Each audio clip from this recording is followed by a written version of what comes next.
Hello दोस्तों, आप सभी का स्वागत है मेरा यूट्यूब चैनल सुबह स्टडी पे। तो चलिए शुरू करते हैं आज के क्लास। आज हम लोग पढ़ेंगे एडुटेरिया का जो प्रैक्टिस सेट लगा रहे हैं उसका अगला पार्ट। तो चलिए शुरू करते हैं। पहला क्वेश्चन हो जाएगा, मोना लोआ निम्नलिखित में से किसका उदाहरण है। मोना लोआ जो है एक सक्रिय ज्वालामुखी का उदाहरण है और ये कहाँ पर स्थित है। मोना लोआ स्थित है अमेरिका के हवाई द्वीप पर। प्रसुप्त ज्वालामुखी का उदाहरण कहेगा तो जापान का जो फ्यूजियामा हो जाएगा ज्वालामुखी, वो प्रसुप्त ज्वालामुखी का उदाहरण है।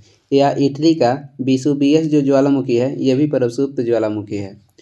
भारत में कहेगा कि एकमात्र सक्रिय ज्वालामुखी कौन सा है, तो जो बैरन द्वीप है जो कि अंडमान निकोबार में स्थित है, भारत का एकमात्र सक्रिय ज्वालामुखी हो जाएगा। आगे देखेंगे, 2 नंबर क्वेश्चन है, भारत में जंगली गधे का प्राकृतिक निवास स्थान कहाँ पर है। तो ये स्थित है गुजरात के कच्छ के रण में। और वही गिर जो है, गिर राष्ट्रीय उद्यान, ये गुजरात में स्थित है और ये प्रसिद्ध है एशियाई शेर के लिए। सुंदरबन को हम लोग इनका सुंदरबन का कहेगा अन्य नाम क्या है, तो इसे मैंग्रोव वन भी कहते हैं और ये पश्चिम बंगाल में स्थित है। पूर्वी घाट की सबसे ऊंची चोटी कहेगा तो महेंद्रगिरी हो जाएगा। 3 नंबर हो जाएगा, भारत का सबसे दक्षिणतम बिंदु इंदिरा पॉइंट की दूरी भूमध्य रेखा से कितनी दूरी पर है। तो भारत के दक्षिणतम बिंदु इंदिरा पॉइंट की दूरी भूमध्य रेखा से 876 किलोमीटर दूरी पर है। उत्तरी बिंदु भारत की कहेगा कौन सी है, तो इंदिरा कॉल हो जाएगा। पूर्वी बिंदु कहेगा तो किबिथु हो जाएगा। भारत के पश्चिमी बिंदु पहले सर क्रीक दे रहा था, अब दे रहा है गुहार मोती। आगे देखेंगे, 4 नंबर हो जाएगा, अरुणाचल प्रदेश के उत्तर पश्चिम भाग में स्थित दर्रा निम्नलिखित में से कौन सा है। अरुणाचल प्रदेश के उत्तर पश्चिम भाग में स्थित दर्रा हो जाएगा बोमडिला दर्रा। और बोमडिला दर्रा जो कह रहा है, बोमडिला दर्रा ये लहासा के साथ जुड़ा हुआ है। और वही दिहांग दर्रा म्यांमार को अरुणाचल प्रदेश से अलग करता है, यानी कि म्यांमार से सटा हुआ अरुणाचल प्रदेश के दर्रा कहेगा तो दिहांग दर्रा हो जाएगा। यांगपा दर्रा हो जाएगा तिब्बत से सटा हुआ है। सभी जो है बोमडिला, दीफू, पांगसाऊ, यांगपा, ये सभी दर्रा अरुणाचल प्रदेश में स्थित है। आगे देखेंगे, ये जो दीफू दर्रा है ये म्यांमार, चीन और भारत के संगम बनाता है। दीफू दर्रा भारत, चीन और म्यांमार के संगम बनाता है। 5 नंबर हो जाएगा, ब्राह्मणी निम्नलिखित में से किसकी सहायक नदी है। ब्राह्मणी या बैतरणी कहा जाएगा तो ये महानदी की सहायक नदी है। महानदी छत्तीसगढ़ के सिहवा पहाड़ से निकलता है। चंबल कहेगा किसकी सहायक नदी है, तो चंबल सहायक नदी है यमुना की। नर्मदा नदी निकलती है अमरकंटक के पहाड़ी से। और माही कहेगा तो मध्य प्रदेश के मेहत झील से निकलती है। माही नदी जो है ये भारत में कर्क रेखा के 2 बार काटने वाली नदी है। आगे देखेंगे, 6 नंबर हो जाएगा, मुद्रा प्रसार को श्रेष्ठ तरीके से वर्णित किया जा सकता है ऊंची कीमतें द्वारा। प्रसार मुद्रा को किसे व्याख्या किया जाता है, प्रसार मुद्रा M3 M4 को कहते हैं और संकुचित मुद्रा कहते हैं M1 M2 को। आगे देखेंगे, 7 नंबर हो जाएगा। 7 नंबर क्वेश्चन है, भारत में मुद्रा को जारी करने और उसके विनियम पर लागू होने वाली पद्धति को निम्नलिखित में से क्या कहा जाता है। भारत में मुद्रा को जारी करने और उसके विनियमन पर लागू होने वाली पद्धति को निम्नलिखित में से क्या कहा जाता है। न्यूनतम रिजर्व अनुपात कहा जाता है। आरबीआई के गठन हुआ था 1 अप्रैल 1935 में। एक्ट कहेगा तो 1934 एक्ट के तहत। राष्ट्रीयकरण हुआ था 1 जनवरी 1949 में। आरबीआई के गठन किया गया था यंग हिल्टन समिति के तहत। यंग हिल्टन समिति का गठन हुआ था 1926 में। जब आरबीआई के कहेगा गठन हो रहा था उस समय आरबीआई की पूंजी कितनी थी, तो 5 करोड़ थी। 8 नंबर क्वेश्चन हो जाएगा, संरचनात्मक बेरोजगारी का कारण है। संरचनात्मक बेरोजगारी का कारण हो जाएगा अपर्याप्त उत्पादन क्षमता। प्रछन्न जो बेरोजगारी है ये कृषि क्षेत्र में देखी जाती है। आगे देखेंगे, 9 नंबर हो जाएगा, बैंक दर में कमी का ऋण की उपलब्धता पर क्या प्रभाव पड़ेगा। तो ऋण बढ़ जाएगी। बैंक दर में कमी का ऋण की उपलब्धता पर क्या प्रभाव पड़ेगा, ऋण बढ़ जाएगी। केंद्रीय बैंकिंग जांच समिति का गठन कब किया गया था, 1931 में किया गया था। केंद्रीय बैंकिंग जांच समिति गठन कब हुआ, 1931 में। 10 नंबर हो जाएगा, कोर्ट निम्नलिखित में से किस खेल से संबंधित खेल परिषद का नाम नहीं है, यानी कह रहा है कि किस खेल परिसर का कोर्ट से संबंधित नहीं है, तो इसमें हो जाएगा पोलो के खेल परिषद को कोर्ट नहीं कहते हैं। बाकी खो खो को और टेनिस और कबड्डी के खेल परिषद को कोर्ट कहते हैं। खो खो में एक तरफ से कितने खिलाड़ी रहते हैं? 9। बेसबॉल भी 9 रहते हैं। बेसबॉल अमेरिका का राष्ट्रीय खेल भी है। बेसबॉल और खो खो में खिलाड़ियों की संख्या कहेगा तो 9 होता है। पोलो में कहेगा तो खिलाड़ी की संख्या 4 होता है। वाटर पोलो में खिलाड़ियों की संख्या 7 होता है। कबड्डी में भी खिलाड़ी की संख्या 7 होता है। पोलो जो है इसकी शुरुआत भारत के राज्य मणिपुर से हुआ है। आगे देखेंगे, अगला क्वेश्चन हो जाएगा 11 नंबर।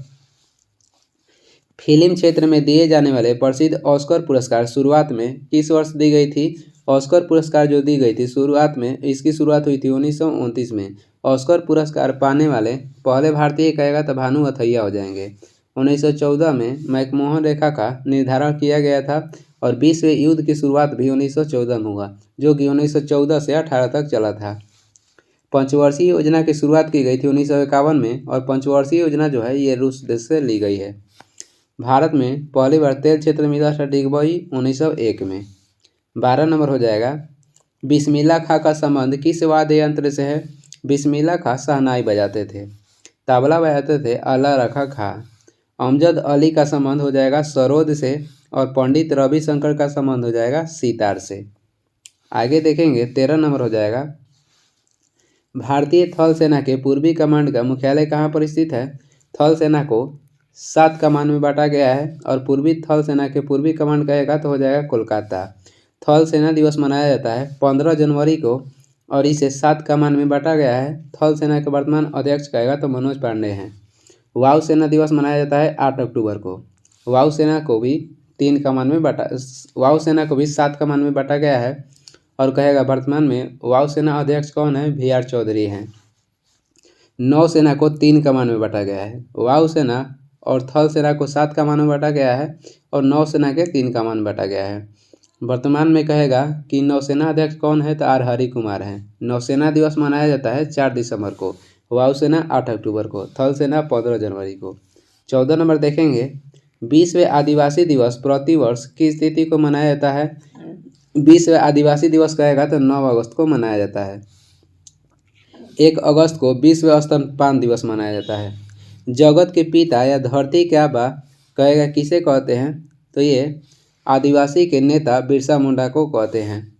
जगत पिता या धरती का आबा कहते हैं बिरसा मुंडा को। आगे देखेंगे 15 नंबर हो जाएगा। वर्ष 1997 में विश्व पर्यावरण सम्मेलन का आयोजन कहाँ किया गया? 1997 में विश्व पर्यावरण सम्मेलन का आयोजन किया गया था क्योटो जापान में और ये किया गया था जो वायुमंडल में CO2 का वृद्धि हो रहा है, यानी कि ग्रीन हाउस बढ़ रहा है, उसको रोकने के लिए। यूएनओ संयुक्त राष्ट्र संघ का मुख्यालय कहेगा तो न्यूयॉर्क हो जाएगा, जिसकी गठन किया गया था 24 अक्टूबर 1945 में। यूनाइटेड नेशन इन्वायरमेंट प्रोग्राम के कहेगा मुख्यालय कहाँ है? तो केन्या की राजधानी नैरोबी में है और इसका गठन किया गया था 1972 में। एमनेस्टी इंटरनेशनल का गठन हुआ था 1961 में और इसका मुख्यालय हो जाएगा लंदन। 16 नंबर हो जाएगा। राष्ट्रीय वन नीति 1952 के अनुसार कौन सा वन का स्वर्ग नहीं है? तो ये राष्ट्रीय उद्यान वन का स्वर्ग नहीं है, बाकी संरक्षित वन और राष्ट्रीय वन वन का स्वर्ग है। नई राष्ट्रीय वन नीति कहेगा कब लागू हुआ था? नई कहेगा तो 1988 में लागू हुआ था।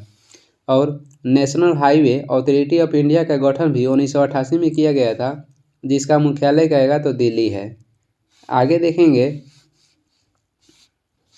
17 नंबर हो जाएगा। निम्नलिखित में कौन सुमेलित नहीं है? तो इसमें राष्ट्रीय उद्यान है और राज्य है, तो इसमें कह रहा है कौन सा सुमेलित नहीं है? पिन वैली राष्ट्रीय उद्यान ये सिक्किम में नहीं, पिन वैली राष्ट्रीय उद्यान जो है हिमाचल प्रदेश में है और सिक्किम में कंचनजंगा राष्ट्रीय उद्यान है। बंदीपुर राष्ट्रीय उद्यान कर्नाटक में हो जाएगा। राजा जी राष्ट्रीय उद्यान उत्तराखंड में है और सिमलीपाल राष्ट्रीय उद्यान हो जाएगा उड़ीसा में। आगे देखेंगे 18 नंबर क्वेश्चन है। निम्नलिखित में कौन सा जय निम्नकरणीय है? निम्नलिखित में कौन सा जय निम्नकरणीय है? तो इसमें जो रबर है ये जय निम्नकरणीय है और प्राकृतिक रबर आइसोप्रीन कहेगा किसका बहुलक है? प्राकृतिक रबर आइसोप्रीन का बहुलक है। प्राकृतिक रबर कहेगा किसका बहुलक है, तो आइसोप्रीन का बहुलक है। आगे देखेंगे 19 नंबर हो जाएगा। 19 नंबर क्वेश्चन है, किस वेद के ऋचाओं को पढ़ने वाले ऋषि को होर्त कहा जाता है। जो ऋग्वेद के ऋचाओं को पढ़ने वाले ऋषि को होर्त कहा जाता था, और वही सामवेद के पढ़ने वाले ऋषि को क्या कहते थे, उद्रात। भारतीय संगीत का जनक किस वेद को कहते हैं, भारतीय संगीत के जनक कहते हैं सामवेद को। वही बलिदान विधि का वर्णन किसमें किया गया है, बलिदान विधि का वर्णन किया गया है यजुर्वेद में। और यजुर्वेद ये ऐसा वेद है जो कि गद्य और पद्य दोनों में लिखा गया है। ऋग्वेद में कहेगा तो 10 मंडल है, 1028 सूक्त हैं और 10,462 ऋचाएँ हैं, जो कि अग्नि के लिए 200 ऋचाओं की गठन किया गया है और इंद्र के लिए 250 ऋचाओं की रचना की गई है।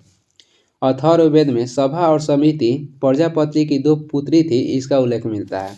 अथर्ववेद में सभा और समिति प्रजापति की 2 पुत्री है, इसका उल्लेख मिलता है। 20 नंबर देखेंगे, निम्नलिखित में से कौन वेदांग नहीं है। इसमें कह रहा है कि वेदांग कौन सा नहीं है, तो इसमें वेदांग नहीं है ज्ञान। वेद की संख्या है 4 और वेद को अच्छी तरह से समझने या पढ़ने के लिए वेदांग की रचना की गई थी, जिसकी संख्या है 6। वेदों को पढ़ने या समझने के लिए वेदांग की रचना की गई थी, जिसकी संख्या है जाएगा 6। कौन कौन है, तो एक हो जाएगा शिक्षा, उसके बाद कल्प, उसके बाद निरुक्त, उसके बाद ज्योतिष, उसके बाद व्याकरण, उसके बाद छंद। ये 6 जो है ये वेदांग हैं। आगे देखेंगे 21 नंबर क्वेश्चन देखेंगे, निम्नलिखित दर्शन तथा उनके प्रवर्तक में कौन सुमिलित नहीं है। तो इसमें हो जाएगा उत्तर मीमांसा के प्रवर्तक जैमिनी नहीं है। जैमिनी पूर्व मीमांसा या केवल मीमांसा के प्रवर्तक थे। उत्तर मीमांसा के प्रवर्तक कहेगा तो बदरायण हो जाएंगे। बाकी देखते हैं, न्याय दर्शन के हो जाएंगे गौतम, सांख्य दर्शन के हो जाएंगे कपिल और वैश्विक दर्शन के हो जाएंगे उलूक। सांख्य दर्शन जो है ये सबसे प्राचीन दर्शन है। एक आता है योग दर्शन के, तो योग दर्शन के हो जाएंगे पंतजलि। आगे देखेंगे 22 नंबर हो जाएगा, निम्नलिखित में से कौन सा मुगल शासकों का गलत अनुक्रम है। तो इसमें जो अकबर, शाहजहां और ये जहांगीर का क्रम जो है ये गलत है। जो मुगल शासक थे उनका क्रम हो जाएगा, इसका ठीक बनाए हैं, बाह अकबर तेरे जैसा औरंगजेब। पहले हो गए बाबर, बाह से, उसके बाद अकबर, उसके बाद जैसे से हो जाएंगे जहांगीर और शाह से हो जाएंगे शाहजहां, उसके बाद औरंगजेब। मुगल वंश का क्रम हो जाएगा मुगल शासक का बाबर, अकबर, जहांगीर, शाहजहां, औरंगजेब। इसमें उल्टा दिया गया है तो ये सही नहीं है। बाकी जहांगीर के बाद शाहजहां थे, शाहजहां के बाद औरंगजेब थे, ये सही है। अकबर के बाद जहांगीर थे, जहांगीर के बाद शाहजहां। बाबर के पास बाद हुमायूं थे, हुमायूं के बाद अकबर, ये 3 सही है। ये क्रम के अनुसार जो ऑप्शन ए है ये गलत था। कहेगा कि मुगल वंश की नींव किसने रखा था, तो बाबर रखे थे पानीपत के प्रथम युद्ध जीतने के बाद। पानीपत का प्रथम युद्ध 1526 में बाबर और इब्राहिम के लोदी के बीच हुआ था। वही दूसरा युद्ध कहेगा तो 1556 में हुआ था अकबर और हेमू के बीच। तीसरा कहेगा तो 1761 में हुआ था मराठा और अफगान के बीच। आगे देखेंगे 23 नंबर हो जाएगा, निम्नलिखित में से किसे बंगाल में मुस्लिम पुनर्जागरण के जनक के रूप में जाना जाता है। बंगाल में मुस्लिम पुनर्जागरण के जनक के रूप में जाना जाता है नवाब अब्दुल लतीफ़ खान को। कहेगा कि मोहम्मद एंग्लो ओरिएंटल कॉलेज की स्थापना किसने किया था, सर सैयद अहमद खान किए थे। 24 नंबर हो जाएगा, अकबर ने अपनी राजधानी को आगरा से फतेहपुर सीकरी किस वर्ष स्थानांतरित किया था। तो ये किया था 1571 में। अकबर ने दास प्रथा का समाप्त कब की, 1562 में। तीर्थ यात्रा की समाप्ति की 1563 में। जजिया कर को समाप्त किया था 1564 में। और अकबर ने मगहर या मजहर की कहेगा घोषणा कब की थी, तो 1579 में किया था। आगे देखेंगे 25 नंबर हो जाएगा, झलकी की संधि निम्न में से किनके मध्य हुई थी।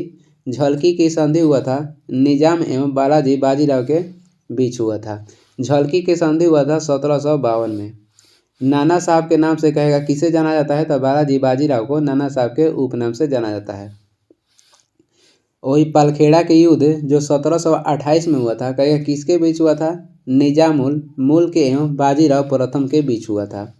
26 नंबर देखेंगे, चार्ल्स मेटकोफ तथा रणजीत सिंह के मध्य अमृतसर की संधि किस वर्ष हुई थी? तो अमृतसर की संधि हुआ था 1809 ईस्वी में।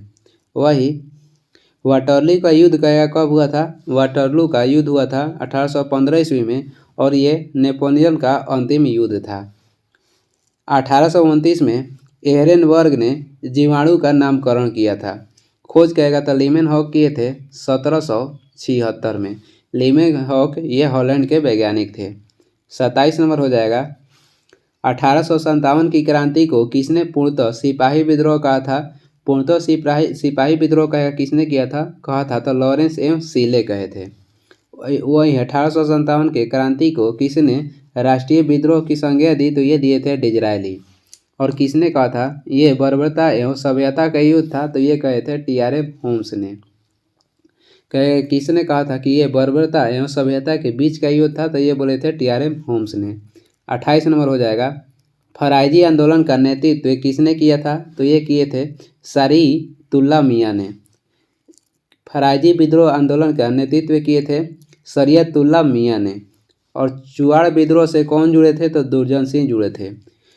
अली मुसलियार कहेगा तो ये मोपला विद्रोह जो कि केरल में हुआ था उसका नेता थे और मोपला विद्रोह 1921 में केरल में हुआ था। रंपा विद्रोह से जुड़े थे सीताराम राजू। आगे देखेंगे 29 नंबर हो जाएगा।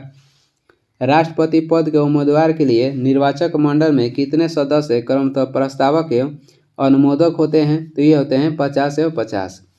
राष्ट्रपति पर महाभियोग किस अनुच्छेद के तहत लगाया जाता है? अनुच्छेद 61 के तहत। और इसमें संसद के कोई भी सदन महाभियोग लगा सकता है, जैसे कि उच्च सदन या निम्न सदन। निम्न सदन कहते हैं लोकसभा को, उच्च सदन कहते हैं राज्यसभा को। संसद के 2 सदन हैं और अंग कहेगा तो 3 है, लोकसभा, राज्यसभा और राष्ट्रपति। 30 नंबर देखते हैं। परिसीमन आयोग 2002 के अनुसार अनुसूचित जातियों के लिए लोकसभा में आरक्षित सीटों की संख्या कितनी है? तो लोकसभा में आरक्षित सीटों की संख्या कहेगा तो हो जाएगा 84। और ये SC के है, ST के कहेगा तो 47 हो जाएगा। परिसीमन आयोग का गठन प्रत्येक 10 वर्ष पर किया जाता है। आगे देखेंगे 31 नंबर हो जाएगा। प्राक्कलन समिति के सदस्यों की कार्य अवधि होती है। प्राक्कलन समिति की सदस्यों के कार्य अवधि होता है मई से अप्रैल तक और इसका कार्यकाल जो होता है 1 वर्ष का होता है। और प्राक्कलन समिति में सभी जो 30 सदस्य होते हैं ये लोकसभा के होते हैं।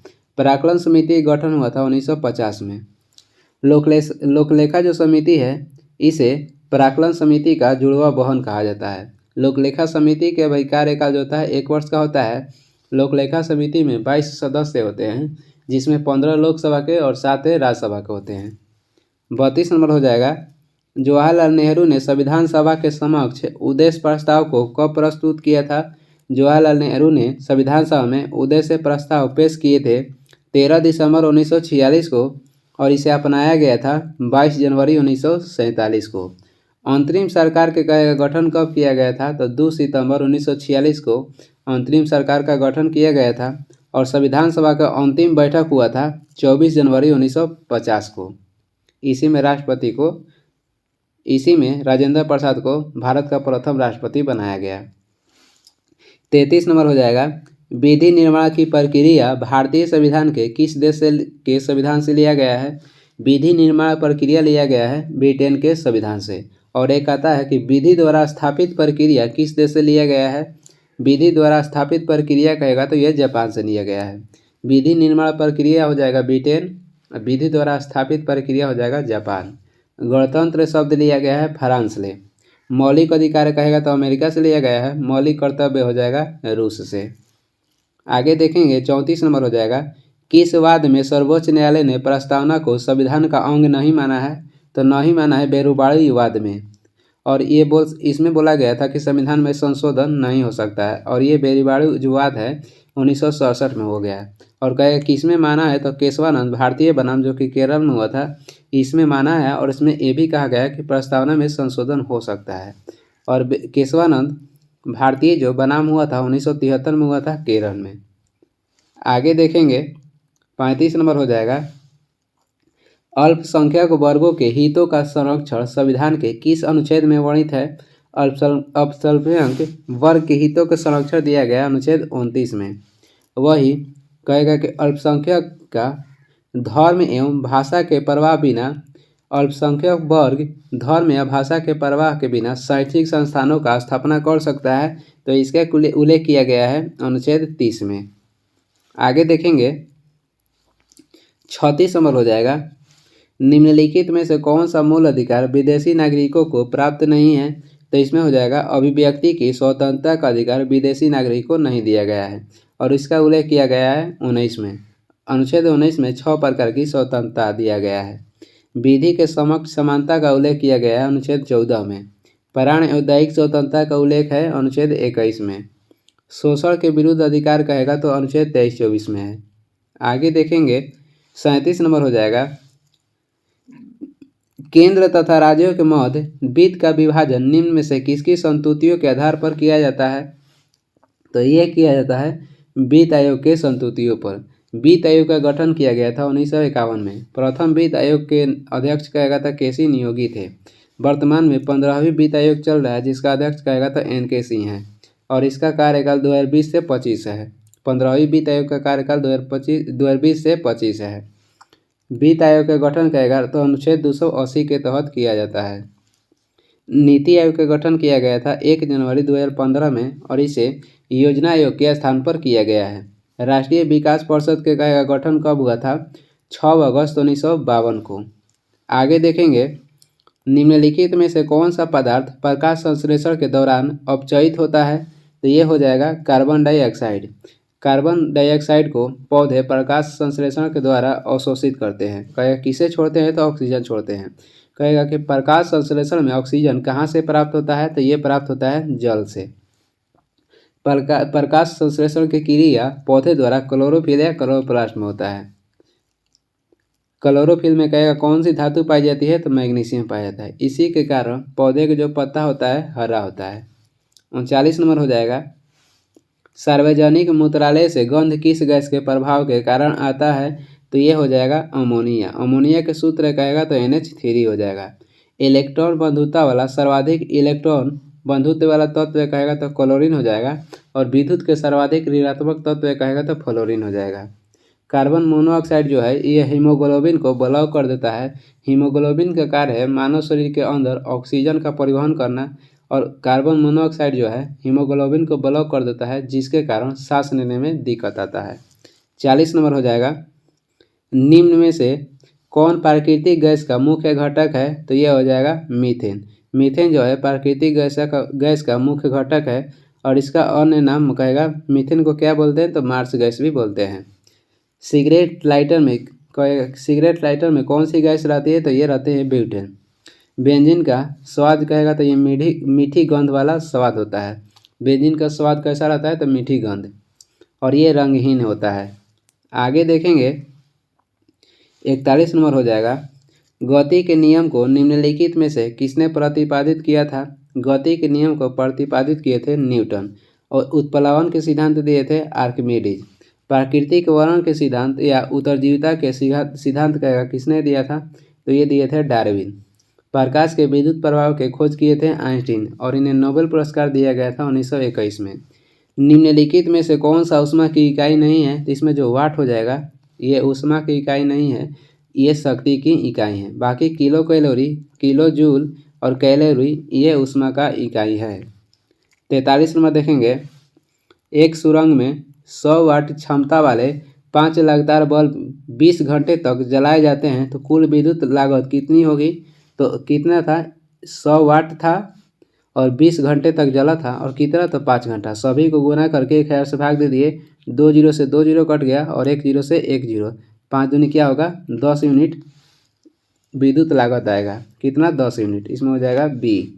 आगे देखते हैं, अगला क्वेश्चन हो जाएगा 44 नंबर, लोहे पर जंग लगने से उसमें भार पर क्या प्रभाव पड़ता है, तो उसका जो भार है बढ़ जाता है। लोहे पर जब जंग लगेगा उसका भार बढ़ जाएगा, और लोहे पर जंग लगना ये कौन सी अभिक्रिया है, तो रासायनिक अभिक्रिया, और इसको क्या कहते हैं, अपचय कहते हैं। अपचय अभिक्रिया भी कहते हैं। 45 नंबर हो जाएगा, ब्रेसिका कंप्रेस्टिस किस पौधे का वनस्पतिक नाम है? तो ये हो जाएगा सरसों का। सरसों का किस कुल का पौधे है? तो कुर्सी फेरी कुल का। ट्रिटिकम ऑस्टिनम कहेगा तो ये गेहूं का वैज्ञानिक नाम हो जाएगा। आगे देखेंगे 46 नंबर हो जाएगा। निम्न में से सूत्र विभाजन की सबसे लंबी स्टेज कौन सी है? तो ये हो जाएगा प्रोफेज और दूसरा हो जाएगा मेटाफेज। तीसरा विभाजन को क्या कहते हैं? तो एनाफेज कहते हैं। 47 नंबर है ग्लाइकोजन का संग्रह शरीर के किस अंग में होता है? ग्लाइकोजन का संग्रह होता है यकृत या पेशियों में होता है। मानव शरीर का ब्लड बैंक किसे कहते हैं? पलिया या तिली को कहते हैं। आगे देख लेंगे 48 नंबर हो जाएगा। शरीर के लिए एंजाइम बहुत आवश्यक है क्योंकि एंजाइम जो है जीव रासायनिक क्रियाओं के उत्प्रेरक है। शरीर का रचना कहेगा किससे होता है? तो ये होता है प्रोटीन से। ऊर्जा प्रदान कौन करता है? तो ये ऊर्जा प्रदान करता है कार्बोहाइड्रेट। तंत्रिका क्रियाओं का नियंत्रण किसके द्वारा होता है? तो ये होता है मेरुरज्जु के द्वारा। कार्बोहाइड्रेट पाचन के अंतिम उत्पाद क्या होता है? कार्बोहाइड्रेट पाचन का अंतिम उत्पाद कहेगा तो मोनोसेक्राइड हो जाएगा। और वही ग्लाइकोजन कहाँ जमा होता है, कहाँ रहता है? तो यकृत में। ग्लाइकोजन संग्रहित होता है यकृत में। कार्बोहाइड्रेट के कहेगा कि पाचन कौन सा एंजाइम करता है? कार्बोहाइड्रेट का पाचन करने वाला एंजाइम का नाम हो जाएगा एमाइलेज। आगे देख लेंगे 50 नंबर। 50 नंबर क्वेश्चन है यूरिया का निर्माण शरीर के किस अंग में होता है? यूरिया का निर्माण होता है यकृत में। पित्त का भी निर्माण यकृत में होता है और पित्त जमा होता है पित्ताशय में। खाद्य पदार्थों का अवशोषण होता है छोटी आंत में और जल का अवशोषण कहेगा तो बड़ी आंत में होता है। सबसे बड़ा ग्रंथि कहेगा तो यकृत हो जाएगा और दूसरा कहेगा बड़ा ग्रंथि कौन सा हो जाएगा? अग्नाशय। अग्नाशय ये मिश्रित ग्रंथि है, इसे अंतःस्रावित और बाह्यस्रावित दोनों कहा जाता है। वृक्क की कार्यात्मक इकाई कहेगा तो नेफ्रॉन हो जाएगा। कुछ वॉल लाइनियर महत्वपूर्ण क्वेश्चन है, देख लेते हैं। अलकनंदा एवं भागीरथी का संगम स्थल कहेगा कौन सा है? तो देवप्रयाग हो जाएगा। अभादेव इसका ट्रिक है। अ से अलकनंदा, भा से हो जाएगा भागीरथ, देव से देवप्रयाग। देवप्रयाग के बाद अलकनंदा एवं भागीरथ को जाना जाता है गंगा नदी के नाम से। गंगा नदी भारत के मैदानी भाग में प्रवेश करती है, हरिद्वार के निकट करती है। गंगा नदी को बांग्लादेश में कहेगा कि किस नाम से जाना जाता है? तो गंगा नदी को बांग्लादेश में पद्मा के नाम से जाना जाता है। ब्रह्मपुत्र नदी को बांग्लादेश में जाना जाता है जमुना के नाम से। जमुना के नाम से ब्रह्मपुत्र नदी को बांग्लादेश में जाना जाता है। ब्रह्मपुत्र नदी को तिब्बत में जाना जाता है तो सांगपो के नाम से। आगे देखते हैं नदियाँ है और उसकी संगम है। अलकनंदा और भागीरथी के संगम कहाँ पे होता है? तो देवप्रयाग में। अभा देव और से अलकनंदा, भा से भागीरथी, देव से देवप्रयाग में होता है। अलकनंदा और मंदाकिनी कहेगा तो रुद्रप्रयाग में होता है। इसमें हो जाएगा अलकनंदा और मंदाकिनी कहेगा तो रुद्रप्रयाग में होता है। अलकनंदा और पिंडार कहेगा तो ये होता है कर्णप्रयाग में, इसका संगम होता है। धौली गंगा या अलकनंदा देता है कहीं कहीं, या विष्णु गंगा भी देता है। धौली गंगा और विष्णु गंगा के संगम होता है विष्णुपुराग में। आगे देखेंगे अगला क्वेश्चन हो जाएगा। आगे नदी है और उसका उद्गम स्थल और उसका सहायक नदी, कुछ महत्वपूर्ण देख लेते हैं। सिंधु नदी का उद्गम हो जाएगा मानसरोवर झील में। कहाँ से निकलती है? तो मानसरोवर झील से। और इसका सहायक नदी हो जाएगा सतलज, चिनाब, रावी, ब्यास और झेलम। गंगा नदी निकलती है गोमुख हिमानी से और इसका कहेगा सहायक नदी तो यमुना, गंडक, बागमती, रामगंगा और आदि हो जाएगा। यमुना नदी निकलती है यमुनोत्री हिमानी से और इसका सहायक नदी हो जाएगा चंबल, बेतवा और केन। आगे देखते हैं अगला हो जाएगा कोसी नदी। कोसी नदी निकलती है गोसाईनाथ की चोटी से और इसका सहायक नदी कहेगा तो भोट कोसी और दूध कोसी, लीखू और यारू हो जाएगा। नर्मदा नदी निकलती है अमरकंटक के पहाड़ी से और ब्रह्मपुत्र नदी निकलती है। नर्मदा नदी की एक प्रमुख सहायक नदी हो जाएगा तावा नदी। ब्रह्मपुत्र नदी निकलती है मानसरोवर झील से और इसका सहायक नदी मानस हो जाएगा, तीस्ता हो जाएगा, सुबनसिरी, दिहांग और लोहित। महानदी निकलती है छत्तीसगढ़ के सिवा के पहाड़ी से और इसका सहायक नदी हो जाएगा ब्राह्मणी और बैतरणी। आगे देखेंगे कृष्ण नदी कहेगा तो कृष्ण नदी निकलती है महाबलेश्वर की पहाड़ी से महाराष्ट्र से और इसकी सहायक नदी हो जाएगा पंचगंगा, दूधगंगा, घाटप्रभा, मालप्रभा, मूसी, भीमा और तुंगभद्रा।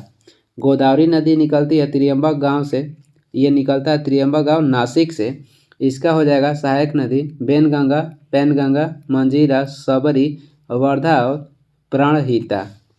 कावेरी नदी निकलती है ब्रह्मगिरी पहाड़ी कर्नाटक से, और इसका कहेगा कि सहायक नदी हो जाएगा हेमावती और अमरावती और भवानी। आगे देखेंगे, आगे प्रमुख जल संधि है 8 डिग्री जो चैनल है ये मालदीव को मिनिकॉय से जोड़ता है। 9 डिग्री चैनल हो जाएगा लक्षद्वीप को मिनिकॉय से जोड़ता है। 10 डिग्री चैनल लघु अंडमान को कार निकोबार से जोड़ता है। डक्कन पास कहेगा तो लघु अंडमान एवं दक्षिणी अंडमान को जोड़ता है। कोको चैनल हो जाएगा कोको द्वीप और उत्तरी अंडमान से। पाक स्टेट कहेगा तो तमिलनाडु और श्रीलंका को जोड़ता है। आगे देखेंगे, मन्नार की खाड़ी कहेगा तो तमिलनाडु एवं श्रीलंका को जोड़ता है। सबसे भारत के कहेगा सबसे बड़ी तटीय झील कौन सा हो जाएगा?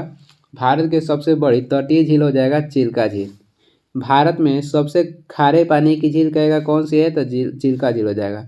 भारत में सबसे खारे पानी की झील हो जाएगा चिल्का झील। भारत में सबसे बड़ी मीठे पानी की झील हो जाएगा बुलर झील, जो कि जम्मू कश्मीर में है।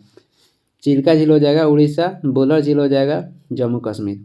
भारत की सबसे बड़ी कृत्रिम झील कहेगा तो गोविंद बल्लभ पंत सागर झील हो जाएगा। और भारत में सबसे अधिक ऊंचाई पर स्थित झील कहेगा तो चोलामू झील हो जाएगा, और ये सिक्किम में है। भारत की सबसे अधिक ऊंचाई पर स्थित झील चोलामू झील सिक्किम।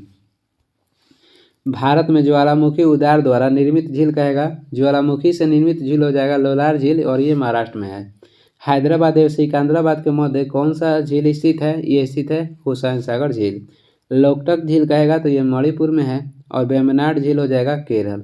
ये वीडियो का लास्ट क्वेश्चन था, और वीडियो को लास्ट तक देखने के लिए धन्यवाद। वीडियो पसंद आ रहा तो लाइक कर दीजिएगा, और चैनल पर नए हैं तो सब्सक्राइब भी कर दीजिएगा। कुछ सुझाव या सलाह देना है तो कमेंट करके ज़रूर बताएं, और इसका PDF चाहिए तो डिस्क्रिप्शन में टेलीग्राम का लिंक है, वहाँ से डाउनलोड कर लीजिए, या टेलीग्राम पर सर्च भी कर सकते हैं सुबह स्टडी। Thank you.